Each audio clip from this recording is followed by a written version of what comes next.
Hey everybody, Brian Zane here alongside J Biggs. We are reporting from the site of WrestleCon 2016 at the Hyatt Regency in downtown Dallas, Texas. It's WrestleMania weekend. The whole city is abuzz with wrestling-related activity.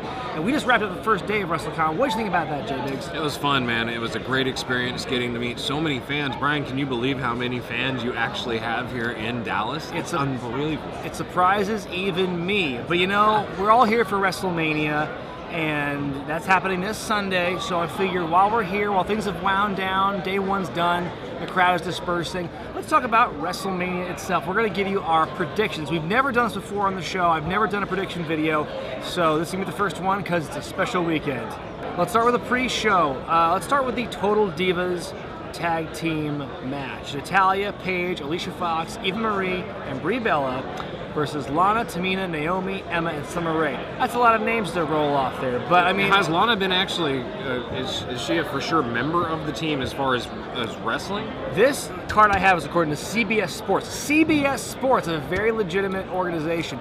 So I think she's going to be, she's probably going to have a limited role. I know they've wanted her to wrestle for a while, and this is kind of part of the whole feud with her and Brie Bella that they're doing for some reason.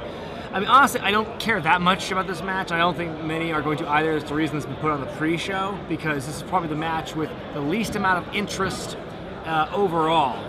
And it's not a sexism thing to me. It has everything to do with the fact this is kind of thrown together, and it's about characters that nobody cares about because they're very underdeveloped. Exactly. So, I mean, okay, who do you got for this match? Faces or heels? That's it.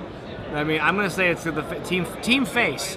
Yeah. Which I guess even Marie's a part of now. Even though she was booed pretty vociferously on Monday night, you know, she's going to be part of the face team. They'll put over the Bella. Yeah. They will, because the Bellas lost last year. Right, Bella's going to go over, and Eva Marie, and yeah, there you go. Faces win. Next match on the kickoff show, Usos and Dudleys. I feel this rivalry, this match, has been a long time coming. The Dudleys to their heel turn right after, I think, Royal Rumble it was. Yeah. And I feel it's been a long time since they've actually had the match. It's been a long time between then and the match they're having now, which is good. It's good build, but I feel the build itself has been kind of lackluster. I'm very interested as to why they did not insert these two teams into the tag team title picture almost for this Mania. I guess you don't have to, but it just seems like there's other matches you could have had other than having another tag team match. I don't know. I mean, I guess it's just like the other Divas tag team match. The triple threat was enough for me. Now we ought to have a 10 Diva tag match. Great. Yeah, well, I mean, okay, so, you know, this is the feud. I think the build's been kind of lackluster. Could have done a lot more with this than they've done, from what I could tell. Who do you got going over in this match? I think the Dudley boys will go over, but I would like to see them maybe put over the Usos. I think the Dudleys were put on this earth, and by this earth I mean WWE in 2016, to put other teams over. And so I believe that the Usos are going to go over, get the nice happy face pop, you know, and then we'll close this little chapter in the feud.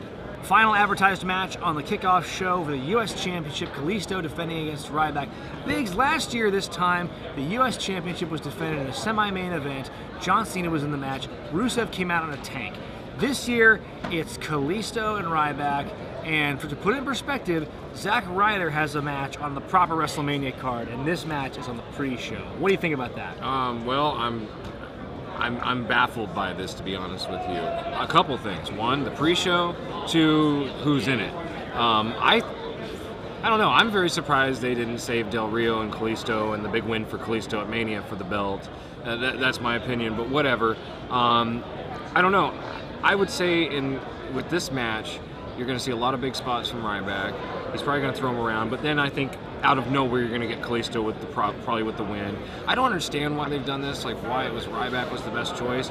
I almost feel like even Dark Sin Cara might have been a better match in itself. You know, well, I'm just saying that we already know how this match is going to go. See the big guys and the little guys. You know what I mean? It's just it's a lot of the same. I just think that Kalisto could have had someone that was more agile, and they could have had a high-flying match. I guess that's what I was... Now, you see, I mean, I think people sell Ryback short in a match like this because I think what I've seen in his progression for the last year or so, every time he goes out there, he's doing something new, something different, something that a guy his size should not logistically do. And I think it impresses me. It impresses some people in the crowd. And I think that this match is going to be a lot better. I mean, he's not going to be doing any Hurricane Ranas. I don't think he's doing any moonsaults. Let's put that to bed. I think it'll still be a good match because I think we're selling Ryback short. As far as who I think goes over, I think Kalisto will retain. No, I think that he will retain. No doubt about that. There's no question. And like you said, I will give Ryback a little bit of oomph in this match, considering that he is a lot better than when he was thrown into Hell in a Cell with CM Punk. It's true. He's grown a lot since then. So yeah, we're both saying Kalisto goes over. Starting off with the proper show now, the Andre the Giant Battle Royal. Hey, it got moved up to the main card this time. That's a nice improvement from last year. It seems to me the build for this has been entirely focused on Big Show, Kane, and the Social Outcast. I didn't know there was anyone else involved in this match. Honestly, it seems like it's going to be a 6-person battle royal, or is it? What do you think? I'm thinking it's going to be a thing where, in previous years, they have built it and pushed it in such a way that this guy's definitely going to win, or he's going to be a favorite. And then what happens is somebody else entirely unexpected winds up winning. Like the first year, I think everyone was building it to be Big Show or Sheamus. Then it wound up being Cesaro winning, which came out of nowhere. So, which I've heard he might actually return at this event. I mean, stranger things have happened. He might come back. I don't think him winning would do any good. But I mean, it's hard to pick a winner for this match. So, well, he was hot though when he came off that win at 30. Oh sure, he was hot, and then they killed it. Right, they killed it. And then last year we saw that the Battle Royal means nothing with Big Show winning it. They did nothing with it. So I guess my question is, since it's hard to predict a winner with so many people involved, yes or no, will the winner be someone of Kane, Big Show, and the Social Outcast? It's gonna be Mark Henry. It's gonna be Mark Henry. So there you go. And we have the Cesaro section. Bring back the Cesaro section, sign. Damn it. So yeah, I mean, as far as so you don't think it's going to be anyone for those 6? I don't know. It might be Kane. It's going to either Kane or Mark Henry are my picks for this one. Okay, I think it's going to be someone who's not of the big 6 that are projected. New Day versus the League of Nations. I tell you, this seems to be, it's going to be poised to be for New Day to be their bright, shining moment. This is going to be from everything I've read, everything I've heard about, this is going to be the show that launches the New Day into the uber babyface stratosphere. I don't know whether that... So they hoped. I don't know whether it means they're going to come out on unicorns. I don't know whether it means there's going to have like a mystery 4th man fighting alongside them against the League of Nations. Or they're going to have some other weird way to deliver a New Day t-shirt. First it was a cereal box, then what? It's going to be a tackle box? I don't know. But be that as it may, gotta be something more than a t-shirt toss. I had read that Big E wanted to do some sort of riding, like a riding unicorn or something like that. I think it'd be funny if they came out on a giant mechanical unicorn, a la Katy Perry from the Super Bowl a couple of years ago. There you go. I think no matter what happens with that, New Day's going over. That's my prediction because it'd be silly to have the League of Nations go over in this one. The League of Nations in the first part is silly. It could have been cool, but it's been silly. You know what's funny though? I think with those two teams, League of Nations and New Day, I feel like both teams are just entirely made up of inside jokes. Because you know what the New Day does. We know the New Day does that sort of stuff. But the more I see the League of Nations and stuff, and see their mannerisms and everything, and not to mention what they do with their arms, arms up, arms down, arms up, arms down. That to me is something that clearly was cooked up by somebody in the back, or it was cooked up by themselves as a joke. So I mean, and then you saw the picture they did on Instagram this last week. They were recreating Michelangelo's Sistine Chapel painting. Yeah.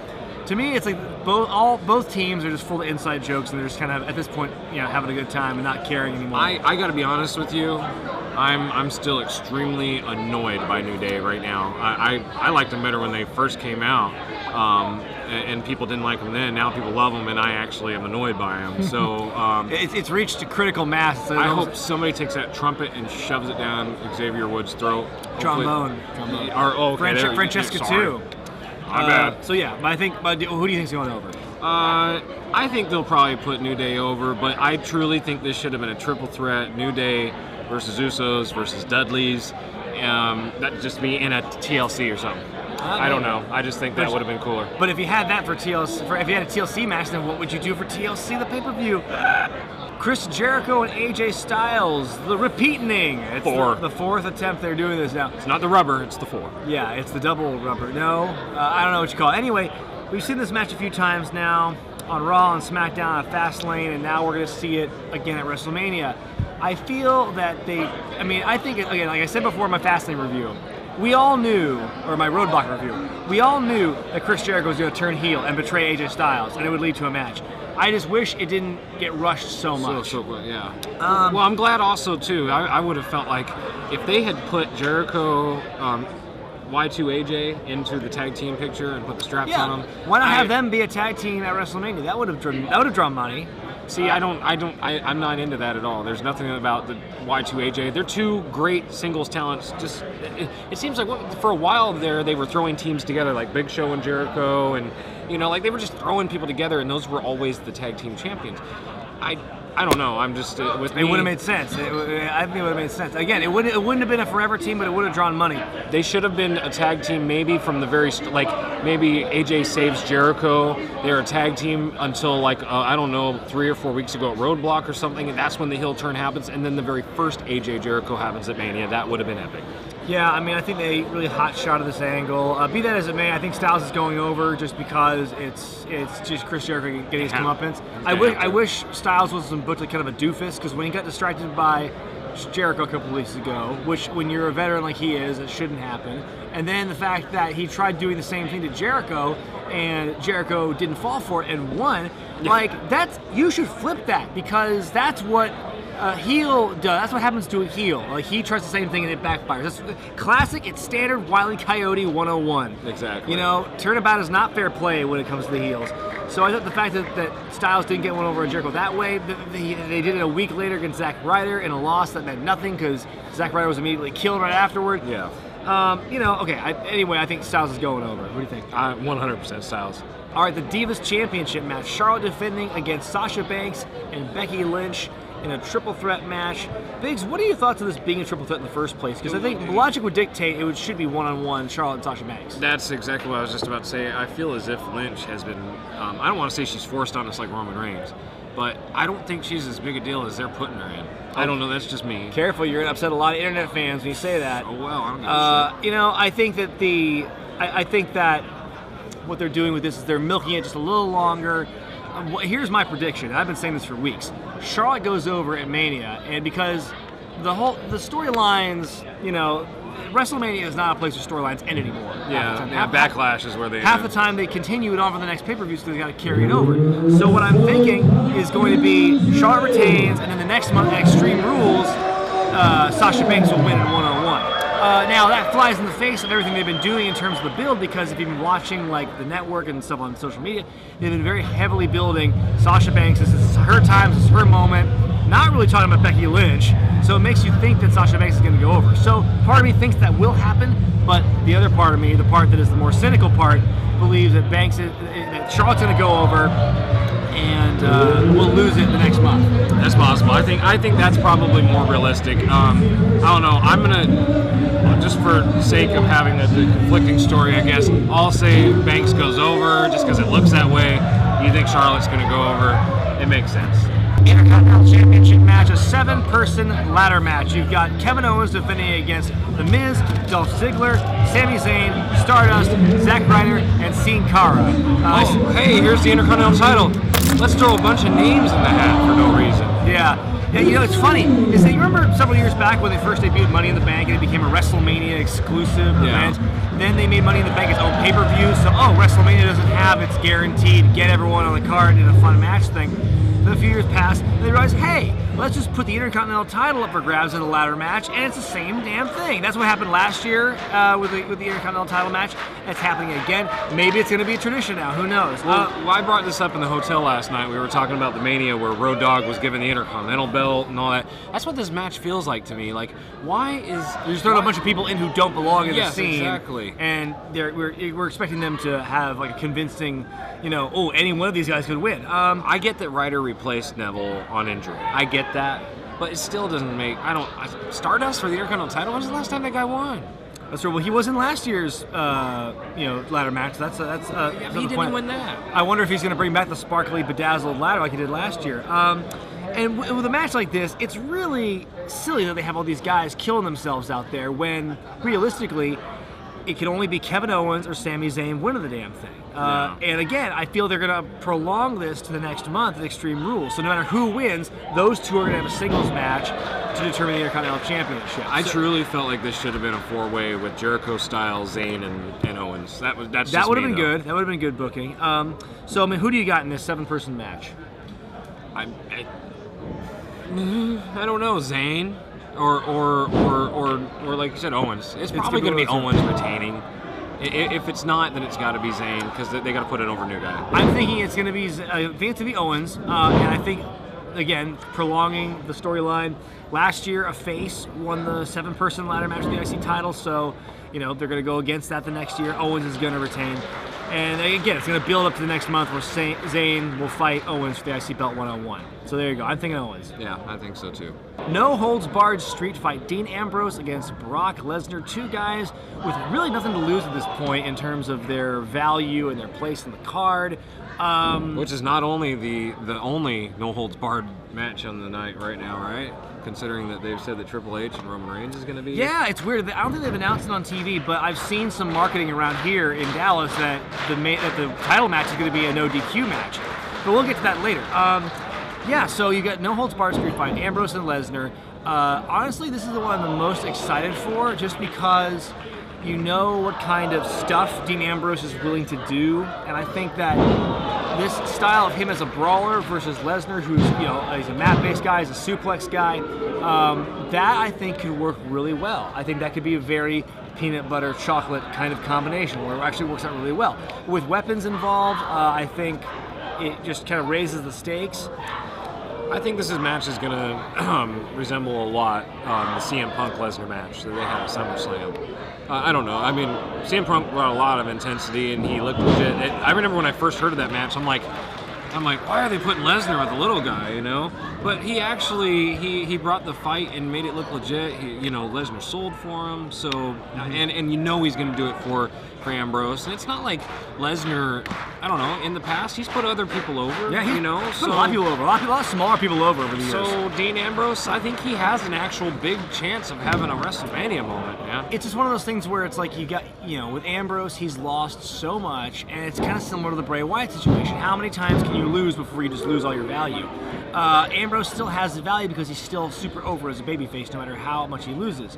And I'm not saying that's an excuse for him to lose on Sunday. I think he should go over because Lesnar can afford to lose. Yeah. And whether or not some weird circumstances involved where Lesnar's buried under a sea of weapons and whatever, or what have you, I think Ambrose is going to go over because it's his time.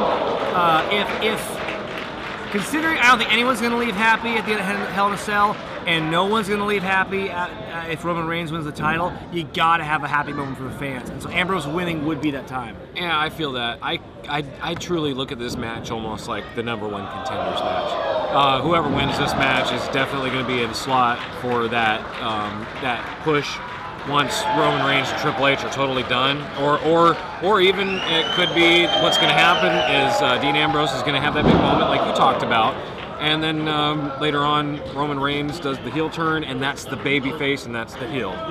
That's all I can see on that. All right, so I say Dean Ambrose is going to win. Do you agree? Yeah. All right, we're both in agreement. This is they buried him. This is not a very conflicty kind of a prediction show. We're kind of agreeing on the same stuff. So yeah, Dean Ambrose goes over. Undertaker versus Shane McMahon. Hell in a Cell. Okay. We can talk forever about how this storyline has been kind of botched. From the moment Shane debuted onward, I think the intrigue and the characters has gone down. Especially Shane. Shane has been looking weaker and weaker. Undertaker still not really explaining why he's allowing himself to fight for McMahon's battles in this. The stipulation that it'll be his last WrestleMania if he loses. And then the logic of that. If Undertaker does lose the match, then Vince doesn't have the power to enforce the rule. So there's just so many logical loopholes and issues with this. Well, JR even said, he goes, I would be willing to bet the farm on Undertaker this not being his last Mania, and Undertaker's actually said it. Because, you would think that WWE would market it like hell. Like this 105,000 people we're going to have on Sunday at AT&T Stadium. You think that would have been a great draw for it to say this is his last match? You have to come and see it, right? To get that many people in. That's I think that's that's also a draw. You know, the risk that this could be his last match. You know, so true. But Undertaker also has stated that he's not fancy about doing things. When he's ready to go out, I don't know, dude. I have a weird feeling, too, that we're going to set up something for 33 in the midst of all this. But at the same time, I also feel like there's a small smidge of possibility that The Undertaker is maybe done. Maybe he is ready to be done. And he's not going to make it a big deal. It's already a big deal what it is. They've already sold out more than they did at Pontiac Silverdome. So it's already a big deal. Right. But I don't know. The Undertaker seems like he's more of a low-key guy, if that makes any sense. Yeah, no, I see what you're saying. So, I mean, my money, honestly, the way, from what I've heard about certain divisions being rebranded, certain championships being changed, and just some stuff happening, and the writing to me seems on the wall that Shane will win. But at the same time, I keep reading these things that he's not signed up for anything past WrestleMania, really. So it's like, I don't know. I doubt it's a one-off. I truly do. Yeah, I think Shane is gonna win, honestly, and people are gonna be pissed. Oh, Undertaker can't lose to Shane McMahon because he's not. I'm like, hey, I hate to be that guy, but you know wrestling's fake, right? Like it's all predetermined. It doesn't really matter who Undertaker loses to because it doesn't matter because it's not really an athletic competition. So, yeah, I think Shane's gonna win. What do you think? I think something's going to happen to where Shane is going to win, yes, but I also think it's going to be something fishy to where Undertaker appears one more time. There's going to be some interference in this match. There's no denying that. This match by itself is not going to stand on its own. There's got to be interference. Well, let me ask you this, because I think me and you can both agree that there's going to be interference in this match. Who do you think are the participants that interfere? Who do you think are the guaranteed people? Because I want to see, I don't care what anybody says, I want to see the Mean Street Posse come down. Yeah, it'd be funny if they did, because it's kind of like similar to last year, Triple H and Sting and DX and NWO came out. It'd be funny if the Mean Street Posse came out. I mean, as far as a serious thing as to who could actually interfere, I've seen the name John Cena get thrown around. Sting, forget about it. It's not happening at 33. Shut up. It's not happening. Sting. I mean, people think Finn Balor. Maybe. Finn Balor, for some reason, that name's tossed about. I don't get why. I mean, he's the new Undertaker because he's a demon. Because the demon versus demon. No, shut up. It's not gonna happen. I don't know. I mean, I've been surprised before with some names. I've thought some things are going to happen. I'm totally floored by what they wind up doing. So, well, it's like we were talking about 25 earlier when Orton Triple H happened. We were all looking at the entrance going, something's about to happen, and nothing happened. Yeah. So, I mean, okay, well, I mean, Shane's going to win and likely do interference. Yeah. It's the main event, the match you've all been waiting for in some alternate universe where we all like Roman Reigns. It's Roman Reigns fighting Triple H for the WWE Championship.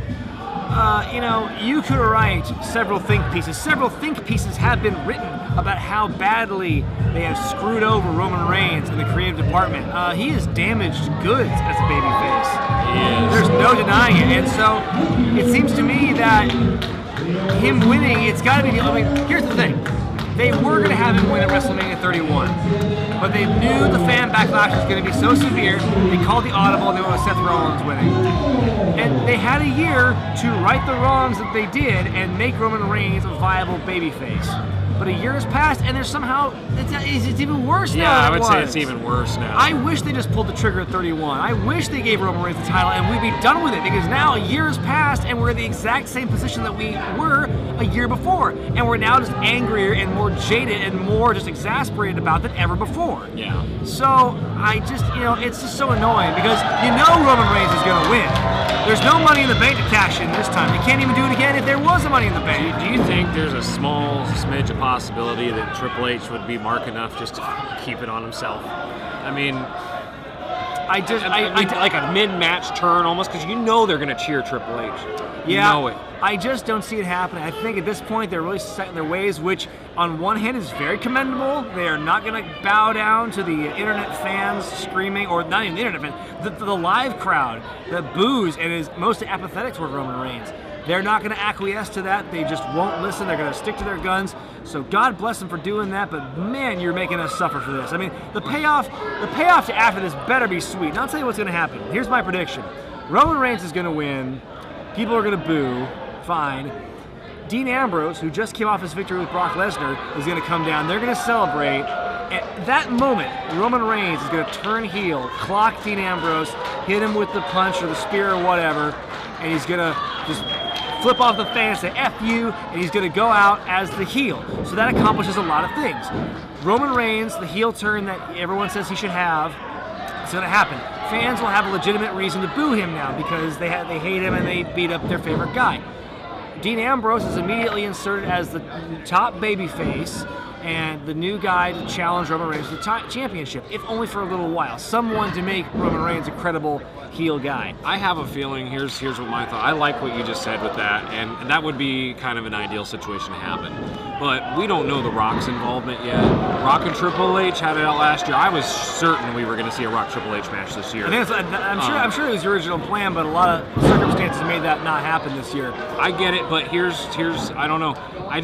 I've thought maybe insert The Rock into that situation with Dean Ambrose almost, where The Rock comes down much like Royal Rumble and celebrates with him, like his cousin or whatever, like, oh, here he is, and then he gets the spear.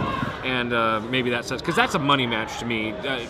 Farther on down the road, 33 or whatever, Rock, Roman Reigns is a viable money match to me.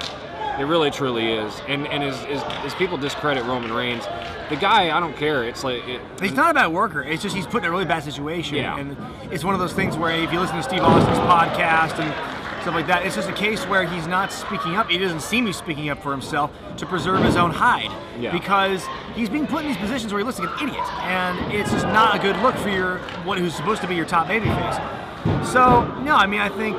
They've really screwed the pooch on this one. They're going to have him win. It's just inevitable because Triple H winning would be a huge letdown. It'd be a bigger letdown than if Lesnar had retained at WrestleMania last year. So, yeah, I mean, Reigns wins, and I think you can't delay the heel turn for Monday Night on Raw. You cannot do that because you have to address the here and now. You have to address the WrestleMania crowd who's already booing him. So give them a reason to boo them and have Roman Reigns turn right then and there after winning and clocking Dean Ambrose. Do you have any thoughts that we might see Rollins at all? No, not a match. Not a match. I mean, I don't think so. I think they're gonna. I mean, because they can't do everything in one show because they have to pace themselves. Yeah. So to have Rollins show up in this match or in this show, I think it's redundant. It's not going to help.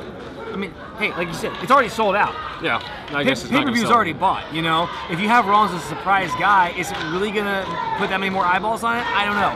So, yeah. So I mean, that's my take. Roman Reigns wins, and the fans will go home happy to boo him because he will be a heel. So that was our prediction episode of Wrestling with Regret, WrestleMania edition. Hope you enjoyed it. If you want to tell us who you think is going to win the matches at WrestleMania, let me know in the comment section below. Day 1 of WrestleCon is complete. Day 2 is upon us, and we can't wait to see what happens then. We had a lot of great fans come by today. It was huge today, man. It was huge today, and it's supposed to be even bigger on Saturday, which is mind-blowing to me because, I mean, this is just an amazing event. I already can't wait till next year in Orlando to do it again. But we gotta think about. We can't look that far ahead. We gotta look to tomorrow with Brian Cage as our guest at the table. So that's gonna be great. But anyway, again, let us know what you think about what's gonna happen at WrestleMania in the comment section below. Be sure to thumbs up this video if you like it. Subscribe to Wrestling with Regret. Buy the T-shirts at ProWrestlingTees.com. This one's not available there yet, but soon I'm hoping it will be. Anyway, for J Biggs, I'm Brian Zane, and we'll see you next time.